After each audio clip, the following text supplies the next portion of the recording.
мактаган өзгөн күрүчүнөн аш жеп аткан тооктор бар, торт жеген койлор бар. Эми ошол салтты кош коюш керек дегени бул да акмакчылык тууганда. Ал нерсе биздин колубуздан келбейт тууганда. Өмүрдүн исрафы. Өмүрдүн исрафы эң исраф. Эмнеге дегенде биз ибадатты кылбастан ошол үй салыш менен, акча табыш менен алек болуп атып, өмүрдү исраф кылып атабыз. Ушул эң жооп бериле турган нерсе. Чынын айтканда жаштарга аябай катуу мотивация берип атасыздар. Сиздер акыйданы үйрөтүп атасыздар, балам иште, балам үй сал. Атаңыздар үйлөнгөн убагыңыздарда үй салсаң анан үйлөнгүлө дебесе керек эле дейм да. Биз чалапыла эстейбиз, сураганбыз, ушу аталар эле үйлөп, аялын кошуп баккан го негизичи. Ошого балдарды иште дебестен эле качан өзүнүн акылына жетип келгенге чейин бош коюп койсок, кичине бир мечитибизге балдар көбөйүп кала беле деген да. Азыр эң көп иштеген жаштар болду. Айтып коелу, халал эмес, мечитке барбай, ибадатты кылбай иштегенчи. Ким намазын окубай, жамаатка келбей, арам халалды айырмалабай иштеген болсо, иштегени ham арам болуп эсептелет. Ошол ишти токтотуш керек. Иштегенде иштеш керек. Бирок ибадатка тоскоолдук кылбай, намаз аткарылган болсо, жер бетинде тарагыла дагы Аллахтын берген фазылын агыла деген. Ушул жерде шанс, бирге берген түшүнүк, ибадат бүткөндөн кийин деген болот. Исраф кылбагыла деген сөздө өтө кысынып алгыла деген маани эмес. Кээде ушундай бар, адамдар деңгээлине жараша да. Кимдир бирөөгө Кудай берип койгон. Бул адам 4 этаж үй салып, пентхаус квартира алып, элде жок машинаны минсе деле, бунун убактысы ибадатка ашат. Буга Кудай бериптир. Кайрымдуулук кылса деле ошо акчасы ашып атат. Бул адам ошону миниш керек. Жүрө берет. А кимдир бирөө бар, ошого теңелиш үчүн күнү-түн иштесе, ол ага болбойт. Түшүндүрө алдымбы? Мисалы, студенттерибиз бар. Колунда 100 000 сомдук iPhone, рассрочка алган. Ошо рассрочкасын төлөш үчүн окууга барбастан, ибадат кылбастан иштеп атат. Ошол арам ошолчу. Ошол исрафчы.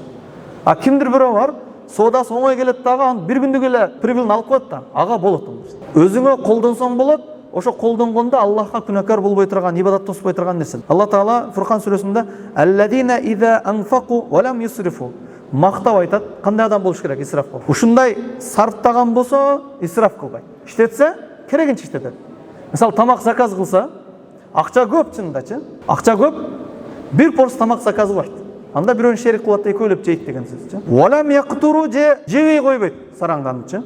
Ва кана байна залика кавама, ошол эки нерсенин ортосунда эмне кылат? Бир ортолукту эсептеп чыгат. Эми бул жагы иштихат өзүңүздөргө калды. Кандай кыласыздар? Ашырып бербеш керек, кемитип да койбош керек, ортону алыш керек.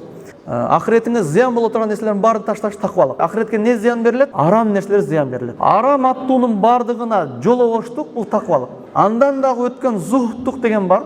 Бул ахиретке пайда алып келген нерселердин бардыгын ташташ. Ал нерсе биздин колубуздан келбейт турганда. Мен азырына жаңы бизнес баштайын деп атам. Сото ахиретиңе пайдасы тийбейт окшойт. Мен наоборот мол иштеримде көбүрөөк Аллахка бошоп атам деп ушундай таштап коеласызбы?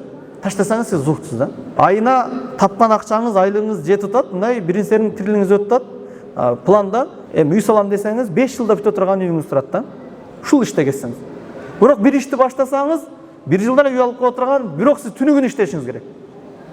Ошол нерсени сиз таштасаңыз, эмне болосуз? Сиз Аллах мактаган ушундай зухт адамдардан болосуз. Кээ бир калымдар арам деген. Кымбат унаа минген мактанган, кымбат короздорду алып мушташтырган, өзү бир айда бир убактысы болушу мүмкүн.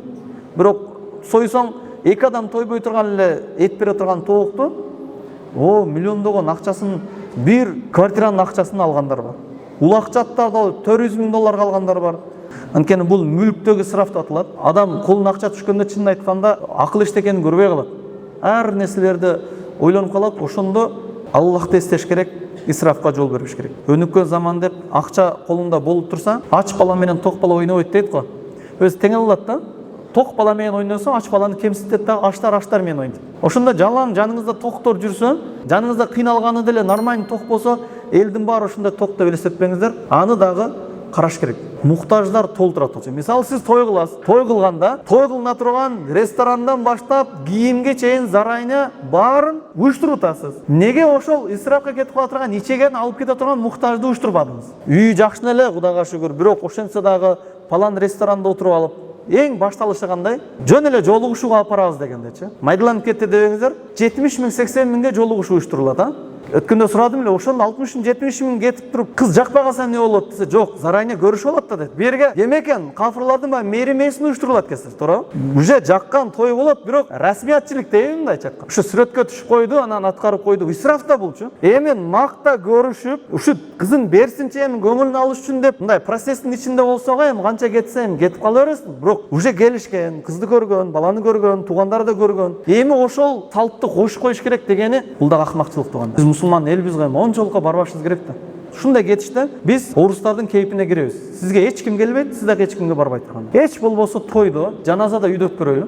Азыр батаны деле ушундай кой союп, кафеге алып бара турган. Бул токчулук да. Биз эми ушул жерде имам болуп, полномочиябыз болсо керек, акылга келиңиздер депчи. Кыяматка барганда биз дагы кайсы бир деңгээлде жооптубуз да, ошон үчүн айтып калбасакчы. Кыяматта ушинтесиздер да, ушулар айтып койсо биз түшүнөт элеген, биз каякта биз соода кылып жүрсөк, бир шариатты чекесин айтса, бизде акыл бар эле, ойлонот элек деп. Ойлонуңуздар. Муктаж адамдар толтура. Ушундай адамдар бар, жөн эле ун менен жашагандар бар. Ишенбесеңиздер, жумадан кийин айтыңыздар эле, мен ушу тизмесин берем, үйүм бар эле көрүп коесуңдар. Аял кишилер тез эле муктаж болуп карыз кирип кетет. Эгер ажырашып кеткен болсо же көөсү өлүп калган болсо, эмнеге дегенде балдарын багыш керек.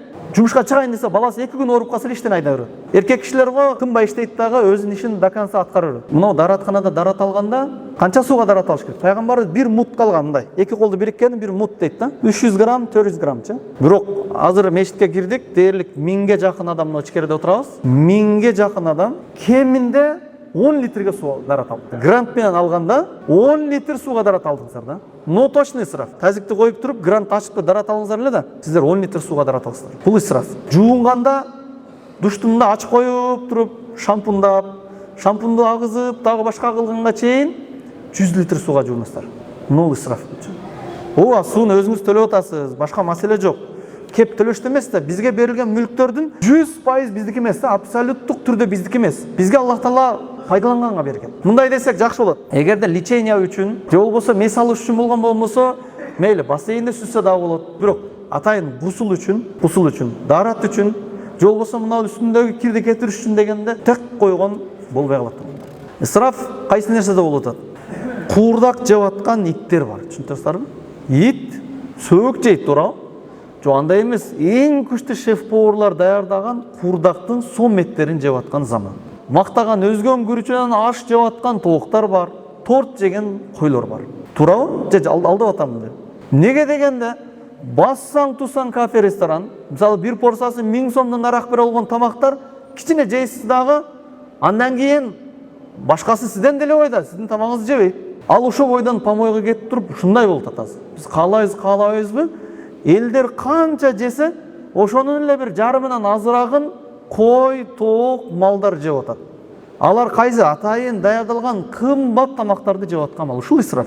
Чоң 100 миңдик телефондорду көтөргөн, бул нормальный нерсе болчу. Бирок ушундай шаша кетип жаштарыбыз окуунун ордуна, ибадаттын ордуна болгонун 40тагы кишиге тең элем деп 100 миңдик айфон көтөрүп, бийик машиналарды айдап, мындай мыйзам ченемдүүлүк болуш керек. Сен жаш баласың, сен канча жүгүрсөң деле баары онча акча таба албайсың. Андай элге көрүнүп, кымбат телефон, кымбат унаа миништин кереги жок. Ушул исраф. Эмнеси исраф болсо миниш керек эле жок. Ал ошондой бир артыкчылыкка жетем деп олтуруп, Аллахтын ибадаты калып кетет. Мынакей караңыздар эле да, биринчи келгендердин арасында жаштарыбыз аз бар. Айрыкча бизде Жалал Абад, Ош, Баткенде бизде жаштарыбыз исрафка ушунчалык кирип кеткен, эмне кылып атат? Тирлик кылыш керек. Ага сиздер ham үзүр берип койгонсуздар. Жаштар иштеш керек деп. Туура? Жаштар иштеш керек. Биз эми сал ибадат кылсак болот деген ушул норма дагы туура эмес. Анткени кыяматта лан тазула кадама абдин хатта юсал. Адам кадамы ордунан жылбай туруп, ушул 3 суроого жооп бермейинче кетпейт. Алардын бирөөсү жаштыгын каяка сарптадың десе, жаштыгын не деп жооп берет? Жаштыгымы 2 этаж үй алганга сарптадым, жаштыгымы унаа алганга, жаштыгымы бир касыпты жакшы кылып туруп, акчаны кеңир кармаш үчүн сарптадым деп жооп бере албайбы жаштарыбыз? Ошону жооп бергенге мажбур кылып атасыздар да балдар. Сен жашсың, иште керек. Мындай такап койгонсуздар, сен үйлөнбөй туруп иште. Үйлөнбөй туруп үйдү ремонт кылып, жакшынакай кылып деген сөзү котормосун мынтип которулат. Сен ибадатыңды деле жиштирип коерга ыраазымын деп. Асрафу аля анфусихин ла тaqnatu min rahmatillah деп Алла Таала Кур'ан айтат. Өзүнүн жанын, нафсисин исраф кылып бергендер деп, я ибадияллази асрафу аля анфусихим деп Кур'анда келет. исраф жөнүндө келген аяттарды бир четтен карай турган болсок, Аллах Таала кулу вашрабу ва ла тусрифу дейт. Жегиле, ичкиле, исраф кылбагын. Исраф деген сөз айтканда жебей кой, сараң бол, жмот бол, эчтекени жебей эле суунун жанында туруп чаңкап өл деген маани эмес. Жегиле, ичкиле, бирок жегениңер, ал ичкениңер ашып кетпесин. Чектен ашып кетпесин. Кандай деңгээлде ашып кетпесин? Ар бир адамдын колунда бар, адамдын мойнунда муктаж адамдардын акысы бар. Мен чөнтөгүмдө 1000 сом акчам болсо, 1000 сом меники эмес. Ошонун балким 10 сому бирөөнүн акысы алчы. Эгер мен чөнтөгүмдө 10 000 болсо, ошонун 1000 сому бирөөнүкү. Ошону элестетишиз керек. Кудайга шүгүр, Кудай берип атат, иш жүрүп атат деп туруп, тек калтырбашыбыз керек. Илгери аталарыбыз айтчылар го, исраф болот, ушакты жерге таштаба, башка кылба депчи. Ошол нерсеге негизи көпчүлүк көнгөн, бирок азыр так эстен чыгып бараткандай. Жанагы көп тамак жесе макрух деген нерсе бар го. Ушунун мындай маселеси бар да. Бир порцияны алгандан кийин жеп түгөтүп койсо, бул макрух эмес. Жарымын жеп, жарымын токтотуп койгон болмосо, ушул макрух тахрим. Анткени исрафка жол бергендиги себеп. Анан дагы бир нерсе бар. Пайгамбарыбыз айткан, адам тамак жегенде, мына арка омуртка бар го, артка адамдын белиндеги омурткасы мындай экен. Башка сөөгүктөргө салыштырмалуу, мына колдун сөөгү, сандын сөөгүнө салыштырмалуу, булар ашык машыгы менен да түз туруш керек. Эгер адам курсагы ач калган болсо, ушул ирээп баштайт.